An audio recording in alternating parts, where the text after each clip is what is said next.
Bangladesh national service পরিষদের গোপালগঞ্জ কাশিয়ানী উপজেলা কমিটির পরিচিতি সভা অনুষ্ঠিত হয়েছে।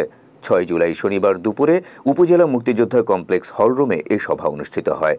ন্যাশনাল সার্ভিস পরিষদের কাশিয়ানী উপজেলার সভাপতি হাসান জামানের সভাপতিত্বে এতে প্রধান অতিথি হিসেবে উপস্থিত থেকে বক্তব্য রাখেন ন্যাশনাল সার্ভিস পরিষদের কেন্দ্রীয় কমিটির সভাপতি আতিকুর রহমান রাজা।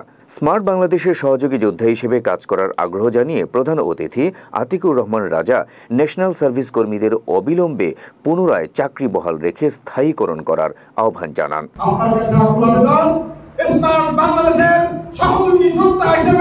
আমরা ন্যাশনাল সার্ভিসের কর্মচারীরা আপনার পাশে থেকে কাজ করে যেতে চাই।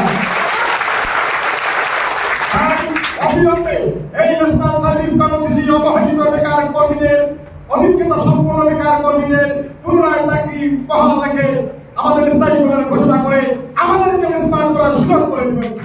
পরিচিতি সভায় পরিষদের কেন্দ্রীয়, জেলা, উপজেলার নেতৃবৃন্দ সহ উপজেলার বিভিন্ন ইউনিয়ন থেকে আগত ৩ শতাধিক ন্যাশনাল সার্ভিসের নারী ও পুরুষ কর্মী উপস্থিত ছিলেন।